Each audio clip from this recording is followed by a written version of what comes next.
It's time we give back. Sow a seed and show someone where love's at. Even if you don't give a dime, give your heart and share your time. Help somebody else in life. Give back. Let's give back. Part 2 of our Men of Color Community Engagement Forum panel on fatherhood. Enjoy. You know, I listened to the theme here, and the theme is marriage. And that falls right in line with what you said about choosing the right woman. In order to get married, you have to choose the right woman. And then that comes back to what you just said, Rod, about making sure the characteristics of that woman match with who you are. We know we're never going to get it 100%, but we have to work hard at having someone who's compatible to us. And going back to what Maurice said, sex is easy. Sex is easy. And I think we forget to teach our boys that that doesn't make you a man. It's how you make children. It's how you show affection, but it doesn't make you a man. And that's what we have to get back to. I really appreciate you guys' commentary on that question. And I got another one for you.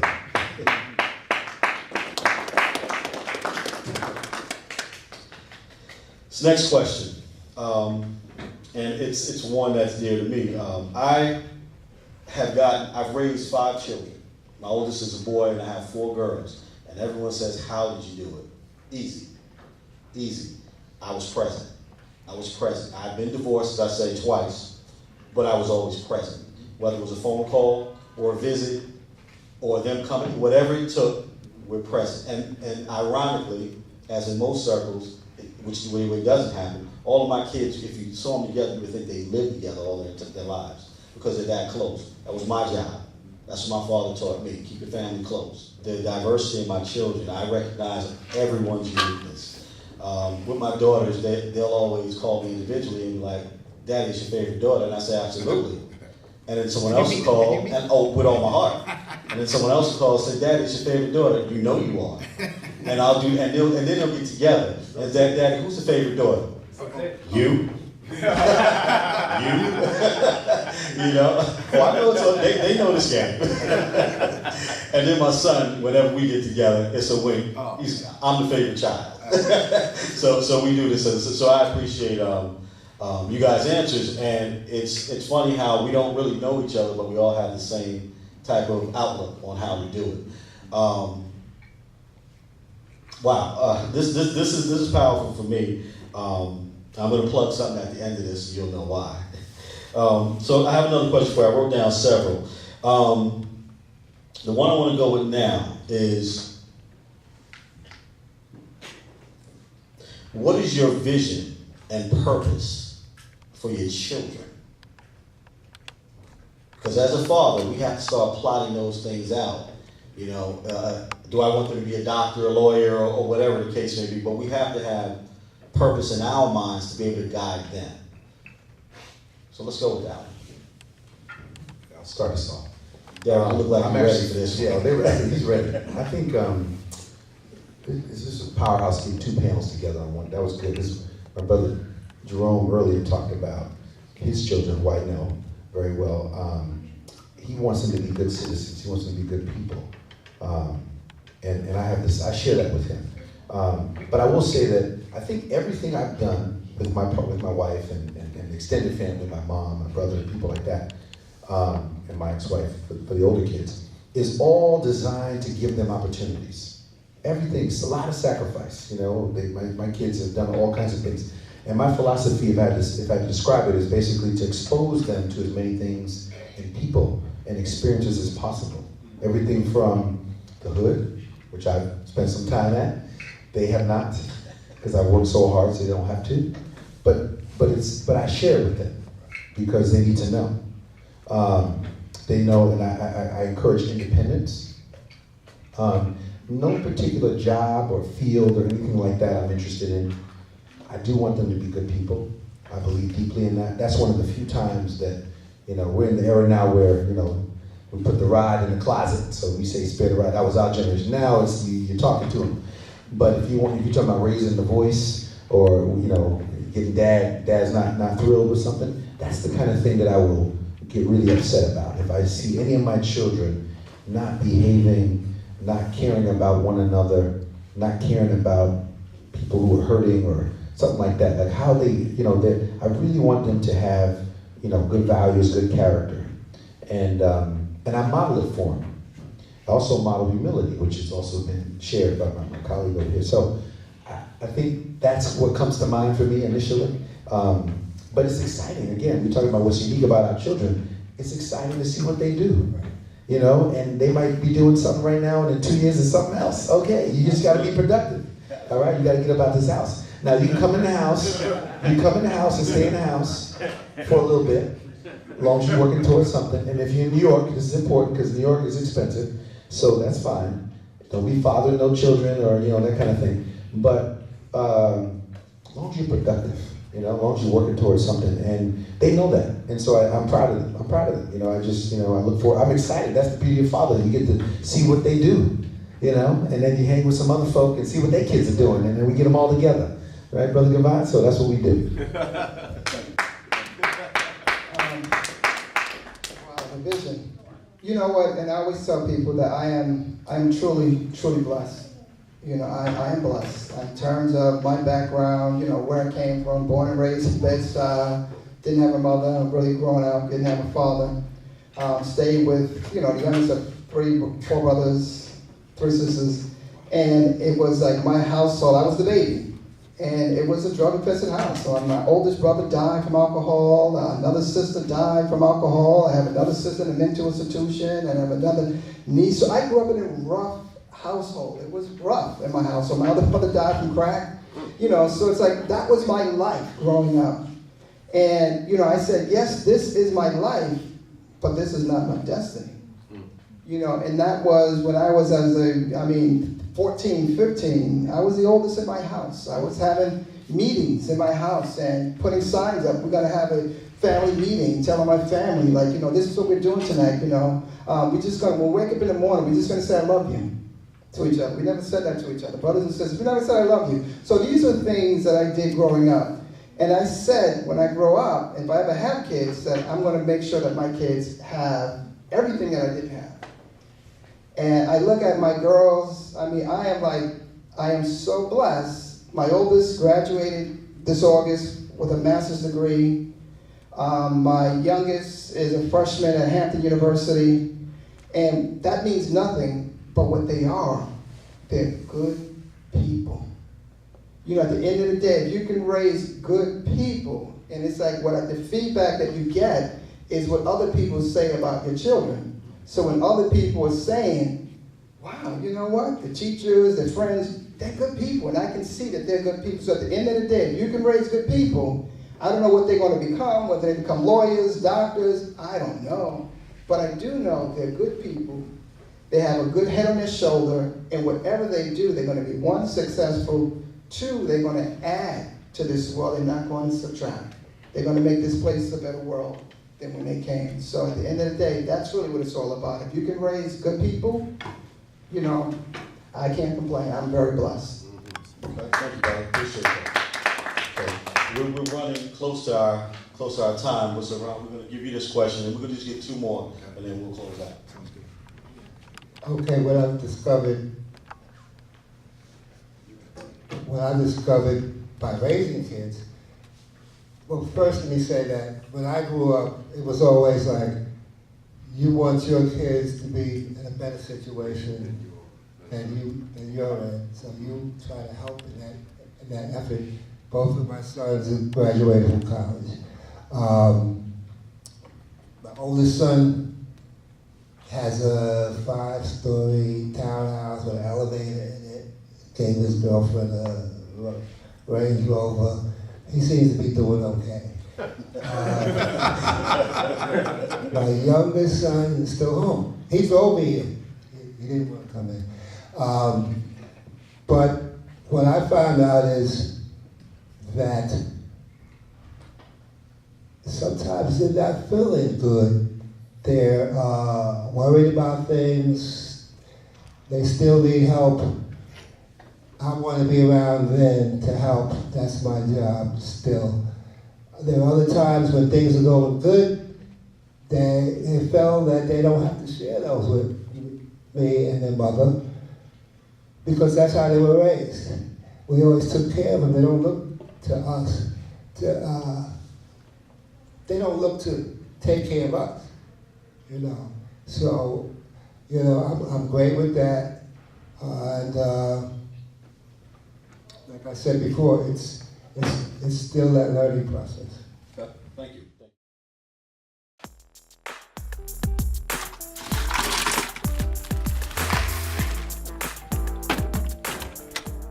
Thank you.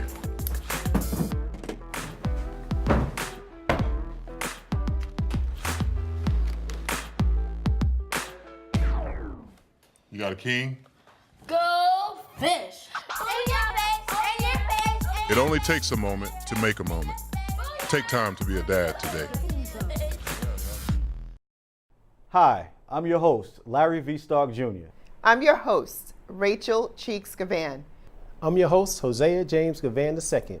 I'm your host, Rebecca Givan. Tune in to Ignite Empowered Transform every Tuesday night at 8 p.m. on BronxNet. Give back, let's give back. Thank you very much. Yes, thank you. That's very important. So here's one that I came up with. I think this is a little creative, but it also falls in line with everything we spoke on even much earlier. When did you realize you were no longer a boy? Wow. And the reason I asked that question is because of what was touched on in the first panel and what was touched on here. And that's knowing when and who. And you have to be a man to make those decisions of having children or getting married or whatever you do. So when did you realize you're no longer a boy? I know in the Jewish tradition they have the that year bar mitzvah, and for the girls I think bat mitzvah, and it's around 13, I believe. For me, it was a little before that, and I think again a lot of these brothers we have a lot in common in terms of how we grew up, and I think that's an important message for the young people and anyone out there. Lost my dad when I was about 11, or right before I turned 11. And my grandmother a few months later. And I have an older brother, we're very close, and he stepped into that role for me as a father figure, but he's a young man as well. So we kind of learned together, struggled through some things. We were good boys, but we weren't perfect. So I think it came to me that way. I didn't choose it. But my mom was and is an amazing woman. She took on both roles, which I think is pretty impossible, but she did. She didn't, in terms of the male, some of the fatherly things we needed, she did the best she could with that. Sacrificed a lot to do that.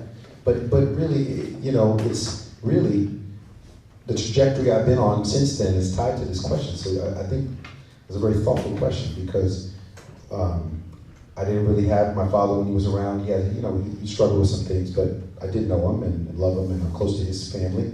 But bottom line is, everything I've done since then, 10, 11 years old, has always been about this thing of fatherhood, helping people, sacrificing, being about family, being about community, brotherhood,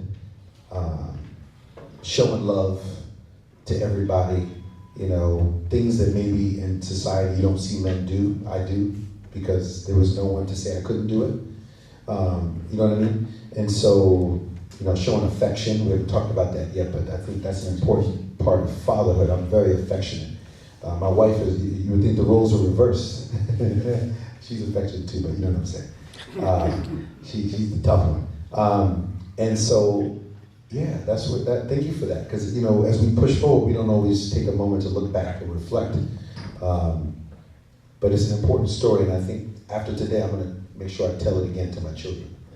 So thank you for the question. Absolutely.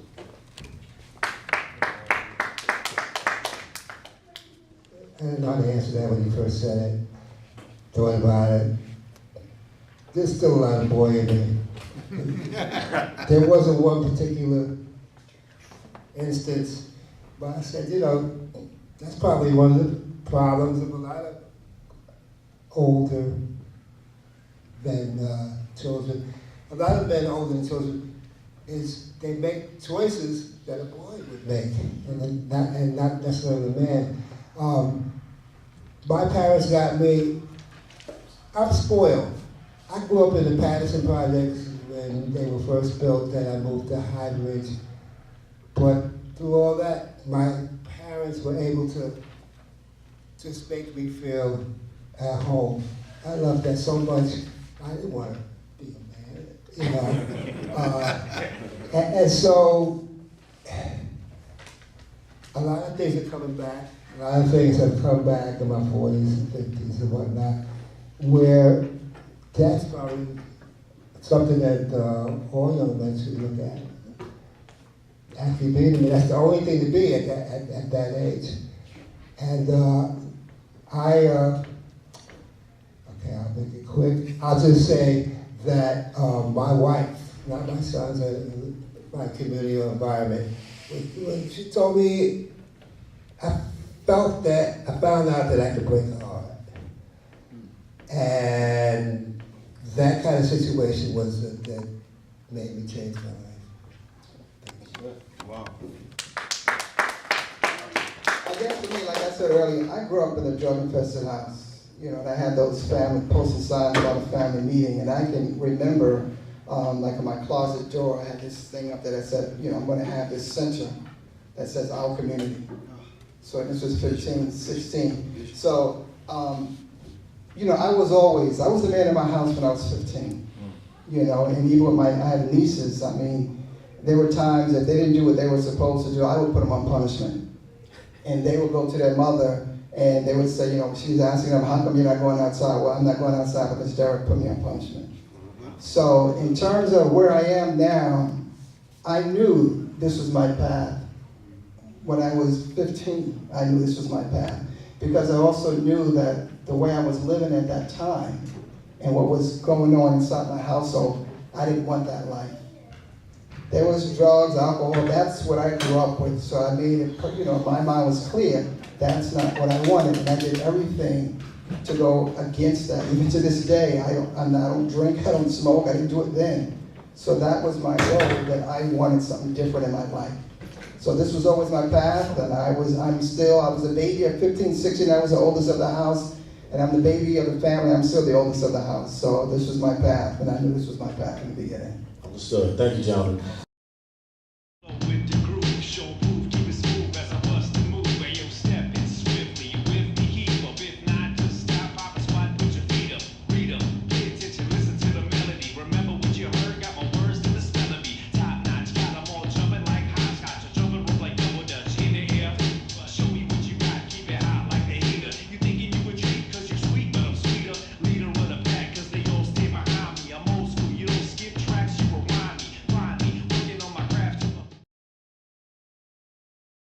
What if you could invest in the future of kids, like a stock? Not the kind of stock that's about making money, but a stock for social change.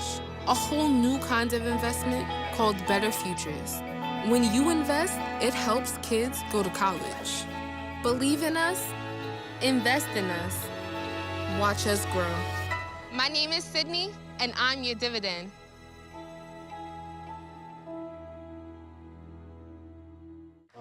I'm getting to wrap up signal. And I know that's because we have to leave the space. But there's one more question that I need to ask because I think it's important to close this out.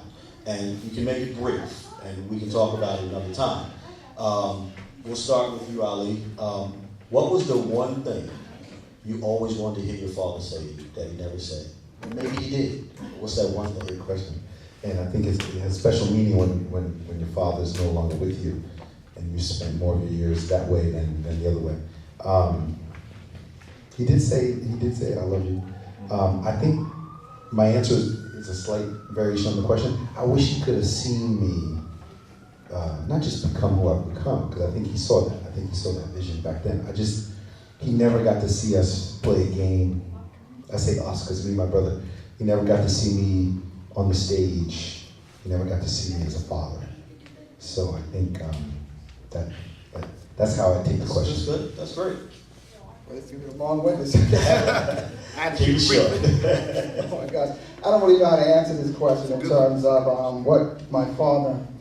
You know, I just when I think about my dad, I mean, when he died, I didn't really have that strong feeling like my dad died. My dad died when I was an adult. He was never really a part of my life. But I would try, and I wish he had an opportunity to really see what it means to be a father. But I thank him. Although he wasn't there, I really thank him because I know without that experience, without not having him there, I wouldn't be who I am. Because I learned from his experience of not being a dad, what it means to be a dad. Gotcha. Exact same for me. Hey. I agree with the gentleman above. He said he loved me, but I do have a question for you. Why you call me and write me? White actor? Yeah. Real quick. Okay, so let me put this down. Hold on a second. So I'm from Hollis Hoyt, as many of you know. Yes. And I see Rod Ivey as a role model for other fathers, based on what I saw him do with his son. His son, as many of you know, is Royal Ivey, who is a coach of the New York Knicks. But just as important as what he talked about, what I saw in his son is his commitment to the community. And I thought, and for those of you who know me, know how important that is to me. And I have the utmost respect for you and your wife, for I believe that you instilled in him a sense of culture, a sense of love for his community, a sense of love for his race, for his people, and a true love for giving back. And when we had set up this panel and talked about how we wanted to do this, I wanted to identify brothers, all of you represent what I just said. So all the guys that I asked to be a part of this, they all reflect what I just said to you. But you in particular, coming from my hood, because Royal and I went to the same elementary school. His son and I went to the same elementary school, and I got to know him as a professional athlete, as when he was in the NBA, and I saw him year after year coming back to our community, so I respect that, and I wanted people to know about that, because I think it's important. Wow. So I asked that because you don't even know. 2 days ago, I'm going to drop some names. 2 days ago, I was in the NBA office and the Players Association with Chris Paul's father. We're an organization called Fathers of Professional Basketball Players. Chris Paul's father, Dwayne Wade's father, Carl Towns' father, and me, because I'm from New York.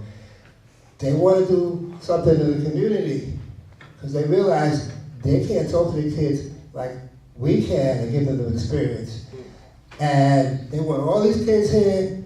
We can hook them all up on programs that they're developing now. They have a whole new junior NBA system, and we right there in it. So I'm right there with them. All right. So there we go. We had revelations of something really big coming out of this, and it's all going to be big. But that's super right there. I want to thank you, gentlemen, for sitting down and conversing with me. This is not an interview. This is not a talk show. This is just some black men conversing about what makes our lives what it is.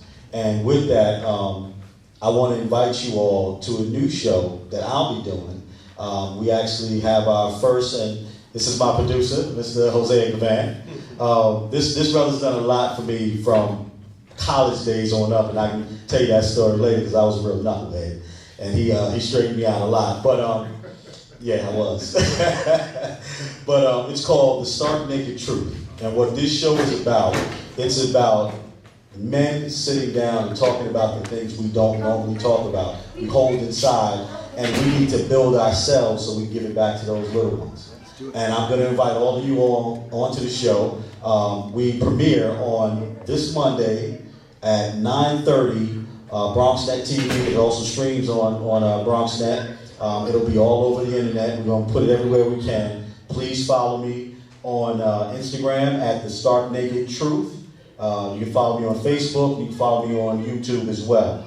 It's going to be powerful. I'm anticipating some super ratings because I know everyone listening to me is tuning in. And my goal is to be the highest rated show, first show on that network. Okay, and I need all of you guys to help me out with that. Okay, the Starke Naked Truth. Hosea, thank you for putting this together. Thank you for making sure I was part of it. And I thank everyone that attended with us this afternoon. Thank you. Thank you, Brother Givan. No doubt, no doubt.